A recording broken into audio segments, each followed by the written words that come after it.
आइए अब हम सॉल्व करेंगे एनसीईआरटी गणित क्लास 11 प्रश्नावली 3.3 का प्रश्न क्रमांक 9। तो हम प्रश्न क्रमांक 9 को सिद्ध करेंगे। इससे पीछे जितने भी सारे क्वेश्चन हैं उन सभी को हम सिद्ध कर चुके हैं। आप लोग डिस्क्रिप्शन बॉक्स में जाकर के चेक कर सकते हैं। तो आइए सबसे पहले प्रश्न क्रमांक 9 को ही हम पढ़ लेते हैं। तो प्रश्न क्रमांक 9 कहता है cos इंटू 3π/2 प्लस एक्स, फिर है इंटू, इस बीच में कुछ निशान नहीं, मतलब इसमें गुना छिपा हुआ है। तो कहता है कि cos 2π प्लस एक्स बड़ी कोष्ठ, फिर उसके बाद कहता है कि cot 3π/2 minus x plus cot 2π plus x और बराबर में 1।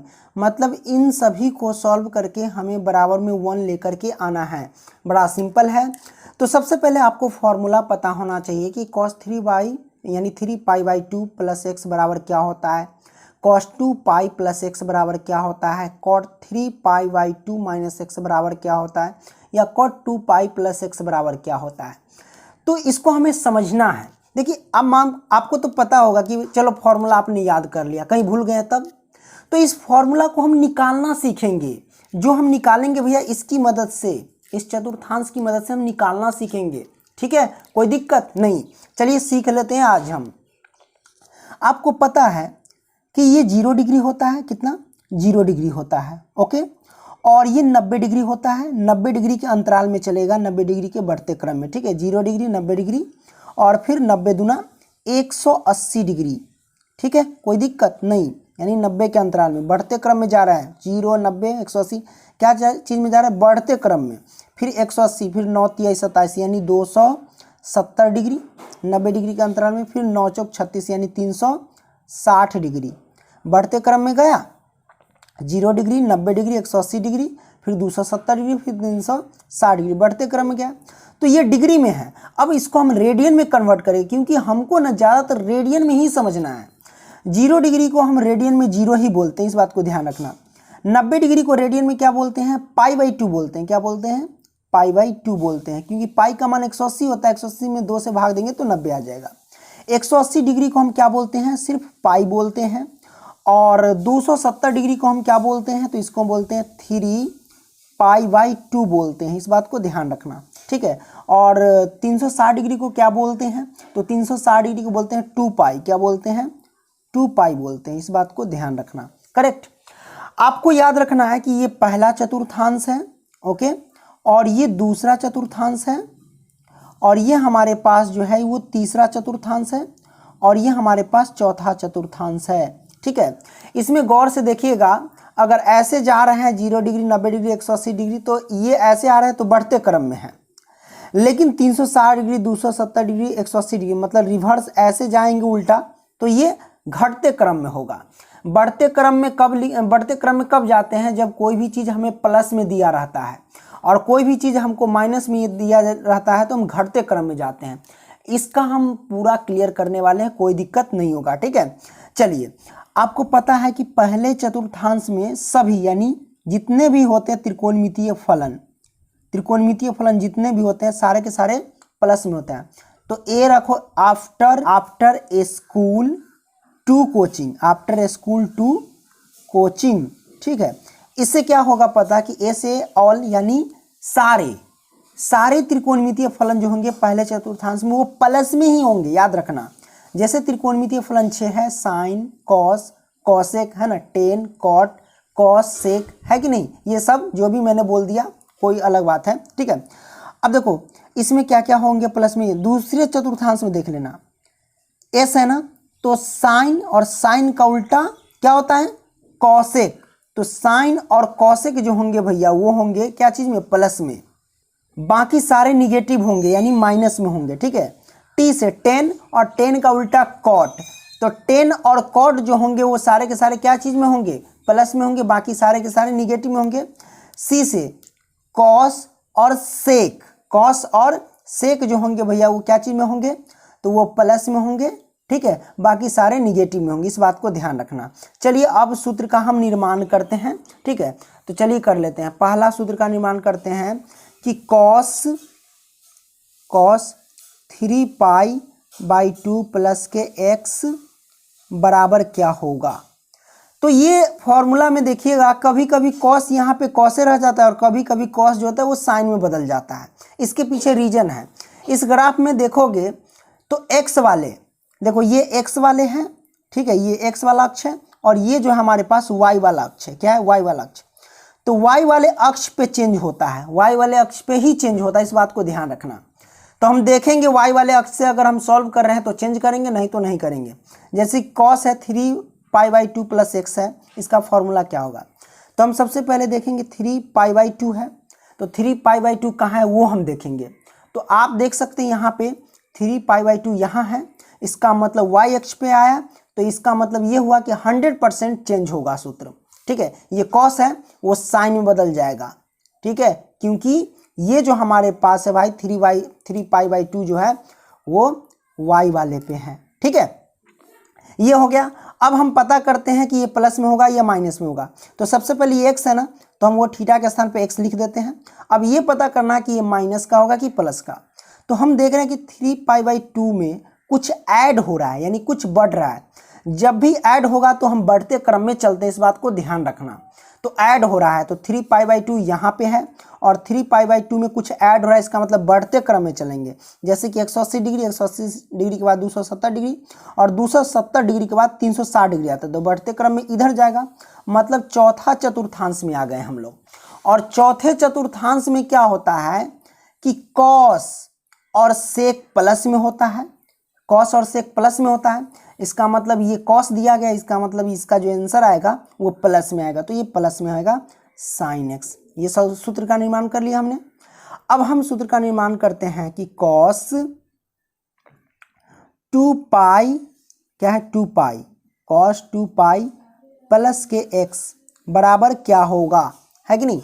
तो हम देखेंगे क्या होता है, कॉस कॉस में रहेगा या साइन में होगा, अभी पता चलेगा। ठीक है, जैसे 2π है, 2π ढूंढो कहाँ है, तो 2π यहाँ है और 2π कहाँ है, एक्स वाले पे है। और एक्स वाले पे कभी चेंज नहीं होता, इस बात को ध्यान रखना, सिर्फ वाई वाले पे होते हैं।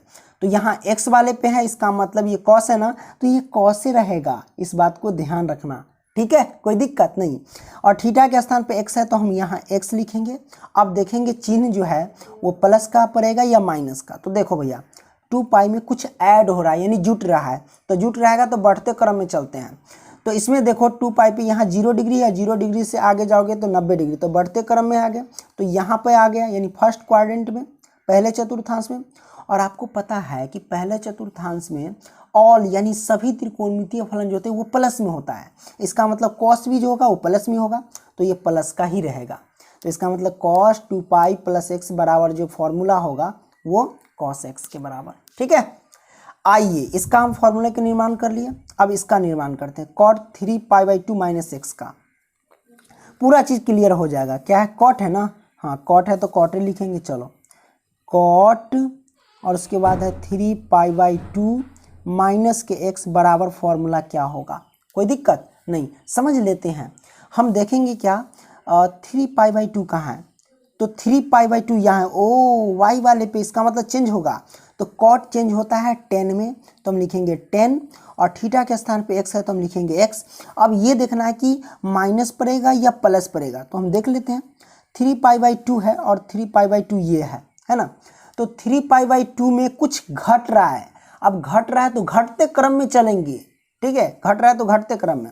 तो 270 डिग्री से आगे जाओगे तो इधर बढ़ते क्रम में 360 डिग्री, घटते क्रम में जाना है तो 270 डिग्री से इधर जाओगे तो घटते क्रम, तो यानी 180 डिग्री, इस बीच में आएगा घटते क्रम इधर, यानी तीसरे चतुर्थांश में आएगा। और तीसरे चतुर्थांश में 10 और कॉट जो होते हैं वो प्लस में होते हैं, बाकी सारे निगेटिव में होते हैं। तो 10 और कॉट, तो भैया सिंपल सी बात है, कॉट जो है हमारे पास ये है तो कॉट तो प्लस में होंगे, इसका मतलब इसका मान जो होंगे वो प्लस में होंगे, यानी 10 cos x इसका मान हो गया। ठीक है, अगला कॉट है 2π + x, इसका मान हमें निकालना है। देखिए कॉट 2π + x, इसका हमें मान निकालना है, बड़ा सिंपल है।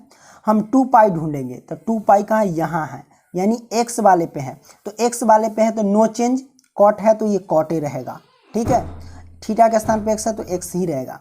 अब देखेंगे कि माइनस का पड़ेगा या प्लस का, तो 2π में कुछ ऐड हो रहा है, इसका मतलब बढ़ते क्रम में चलेंगे। तो 2π यहाँ है तो यहाँ 0 डिग्री और 0 डिग्री से ऊपर बढ़ते क्रम में, यानी 90 डिग्री हो गया। ठीक है, तो बढ़ते क्रम में आएंगे तो यहाँ पे फर्स्ट क्वाड्रेंट में आएंगे, और फर्स्ट क्वाड्रेंट में क्या है, सभी त्रिकोणमितीय फलन प्लस में होता है, इसका मतलब कॉट भी क्या होंगे, प्लस में होंगे। तो ये सारे फॉर्मूला का निर्माण हमने कर लिया, अब इसमें पुट करो और निकाल दो। तो ये हमारे पास है लेफ्ट हैंड साइड और ये हमारे पास है राइट हैंड साइड। अब हम सिद्ध करते हैं। तो cos 3π/2 + x का फॉर्मूला क्या होता है, sin x। तो हम यहाँ पे लिखेंगे भैया sin x, तो लिख देते हैं sin x, मैंने लिख दिया, कोई दिक्कत नहीं। अब देखो यहाँ पे बीच में गुना है, गुना का निशान कुछ चिन्ह नहीं तो गुना होता है। cos 2π + x का फॉर्मूला क्या होता है, हमने निकाल लिया, क्या होता है cos x, तो हम लिखेंगे cos x। ठीक है, बड़ी ब्रैकेट है तो हम लिखेंगे बड़ी ब्रैकेट, चलिए हम बड़ी ब्रैकेट लिख लेते हैं, ओके, कोई दिक्कत नहीं। अब यहाँ पे देखो cot 3π/2 - x है, तो इसका फॉर्मूला क्या होता है, cot 3π/2 - x का फॉर्मूला 10x, तो हम लिखेंगे 10x, हमने लिख दिया। अब प्लस है तो हम लिखेंगे प्लस, cot 2π + x का फॉर्मूला क्या होता है, देख लेते हैं, cot 2π + x का फॉर्मूला cot x होता है, तो हम लिखेंगे cot x। अब ये बड़ी ब्रैकेट है तो बड़ी ब्रैकेट, और बराबर में 1 है तो 1, हमने लिख दिया, कोई दिक्कत नहीं। अब सॉल्व कर लेते हैं। sin x है तो हम लिखेंगे, देखो हाँ, sin x गुने cos x से, इस सभी में क्योंकि कोष्ट है तो गुना करेंगे, तो sin x cos x में 10x से गुना करेंगे, फिर sin x cos x को cot x में गुना करेंगे, तो गुना कर लेते हैं। तो लिखते हैं sin x और गुने में cos x और फिर गुना करेंगे 10 से, तो ये हो जाएगा 10x, करेक्ट। और ये प्लस है तो हम लिखेंगे प्लस, फिर इन दोनों से इसमें गुना कर दो, तो गुना कर देते हैं sin x गुने में cos x और गुने में cot x। अब इसको हम सिद्ध करेंगे यानी सॉल्व करेंगे, तो ये देखो sin x है तो sin x और गुने में cos x है तो cos x, ठीक है। अब गुने में tan थीटा का फॉर्मूला क्या होता है, आप 10th में पढ़े थे, sin थीटा, और बट्टे में क्या होता है cos थीटा, तो थीटा के स्थान पे x है तो हम लिखेंगे x, करेक्ट, हमने लिख दिया। प्लस ये है sin x गुने में cos x और गुने में cot थीटा का फॉर्मूला क्या होता है cos थीटा, है ना, और बट्टे में क्या होता है sin थीटा, थीटा के स्थान पे x है तो x कर दिया मैंने। अब देखो काटो, जो जो कट रहा है, देखो cos x से cos x कट गया, sin x से sin x कट गया, तो हमारे पास बचा क्या, sin x गुने में sin x, तो sin x से sin x में गुना करेंगे तो क्या होगा sin स्क्वायर x हो जाएगा, करेक्ट, हमने कर दिया। अब प्लस है तो हम प्लस लिखेंगे, अब cos x से cos x में गुना करेंगे तो क्या होगा cos स्क्वायर x होगा, ठीक है। तो sin x square x plus cos x square x, तो आपको फॉर्मूला होगा पता, हमको तो एक लाना है सिद्ध करके, कोई दिक्कत नहीं, फॉर्मूला आपको पता होगा कि sin square theta plus cos square theta क्या होता है, 1 के बराबर होता है, तो हम यहाँ पे लिखेंगे इसके बराबर 1 और बराबर में 1, और यही हमको क्या करना था, प्रूव करना था। तो हम कह सकते हैं कि राइट हैंड साइड इक्वल हो गया लेफ्ट हैंड साइड, कोई दिक्कत नहीं। ओके, आई होप कि ये क्वेश्चन समझ गए होंगे। वीडियो पसंद आया तो लाइक करना एंड दोस्तों को भी शेयर करना। अगली वीडियो मिलेंगे, तब तक के लिए बाय दोस्तों।